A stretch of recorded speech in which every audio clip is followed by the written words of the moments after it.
أعوذ بالله من الشيطان الرجيم. بسم الله الرحمن الرحيم. ألف لام را.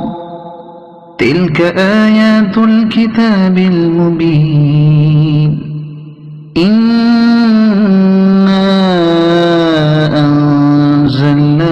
قرآنا عربيا لعلكم تعقلون.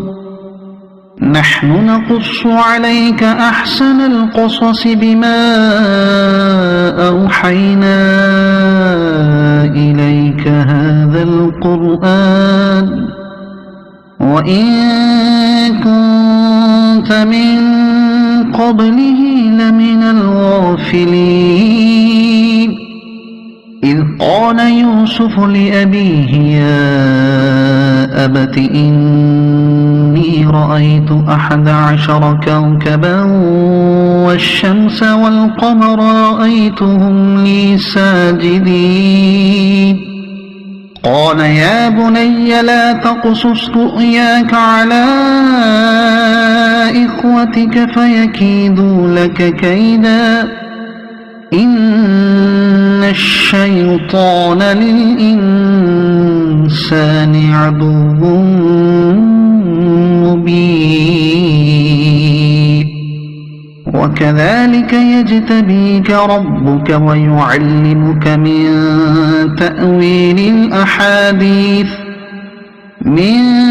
تأويل الأحاديث ويتم نعمته عليك وعلى آل يعقوب كما أتمها على أبويك من قبل إبراهيم وإسحاق إن ربك عليم حكيم.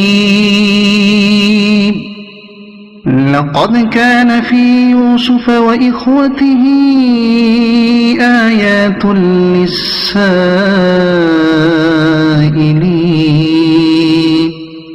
إذ قالوا ليوسف وأخوه أحب إلى أبينا منا ونحن عصبة إن أبانا لفي ضلال مبين. اقتلوا يوسف أو اطرحوه أرضا يخل لكم وجه أبيكم وتكونوا من بعده قوما صالحين. قال قائل منهم لا تقتلوا يوسف وألقوه في غيابة الجب يلتقطه بعض السيارة إن كنتم فاعلين. قالوا يا أبانا ما لك لا تأمنا على يوسف وإنا له لناصحون. أرسله معنا غدا يرتع ويلعب وإنا له لحافظون. قال إني ليحزنني أن تذهبوا به وأخاف أن يأكله الذئب وأنتم عنه غافلون. قالوا لئن أكله الذئب ونحن عصبة إنا إذا لخاسرون. فلما ذهبوا به وأجمعوا أن يجعلوه في غيابة الجب وأوحينا إليه لتنبئنهم بأمرهم هذا وهم لا يشعرون. وجاءوا أباهم عشاء يبكون قالوا يا أبانا إنا ذهبنا نستبق وتركنا يوسف عند متاعنا فأكله الذئب وما أنت بمؤمن لنا ولو كنا صادقين وجاءوا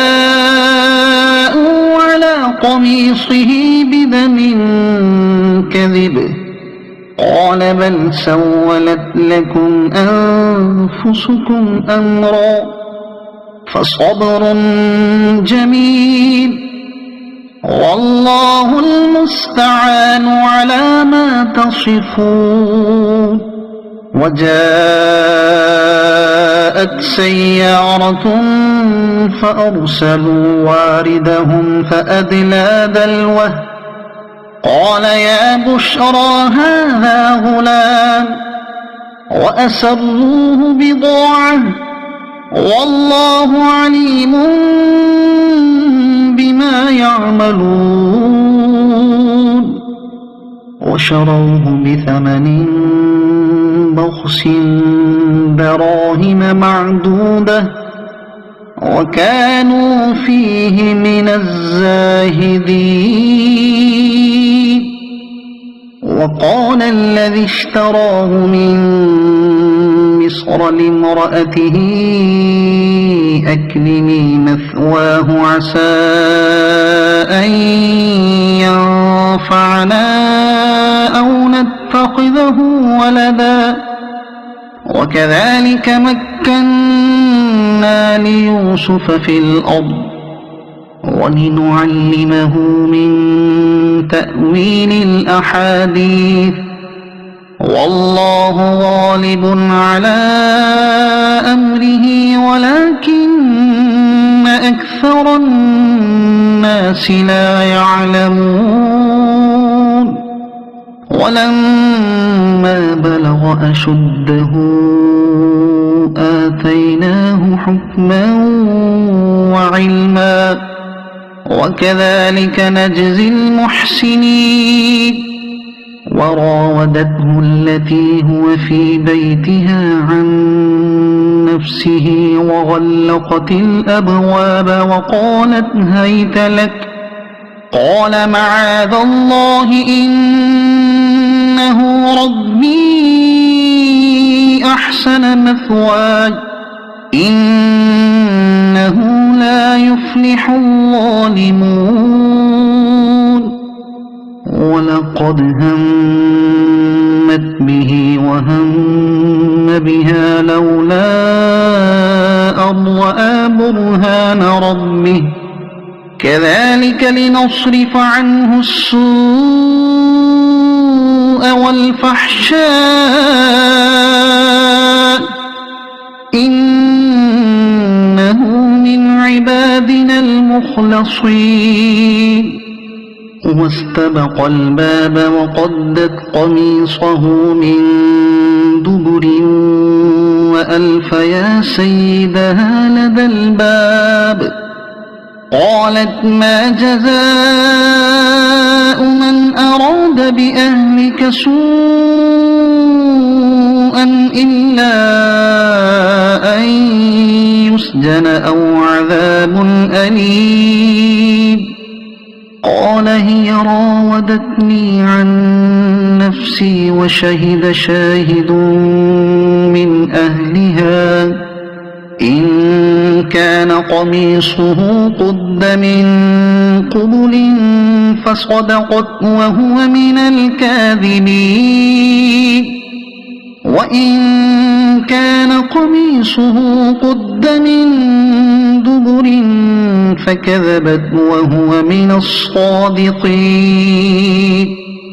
فلما رأى قميصه قد من دبر قال إنه من كيدكن إن كيدكن عظيم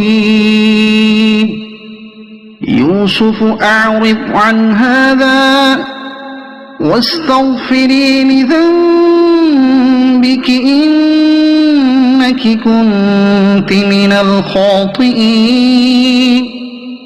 وقال نسوة في المدينة امرأة العزيز تراود فتاها عن نفسه قد شغفها حبا إنا لنراها في ضلال مبين. فلما سمعت بمكرهن أرسلت إليهن وأعتدت لهن متكئا وآتت كل واحدة منهن سكينا وقالت اخرج عليهن. فلما رأينه أكبرنه وقطعن أيديهن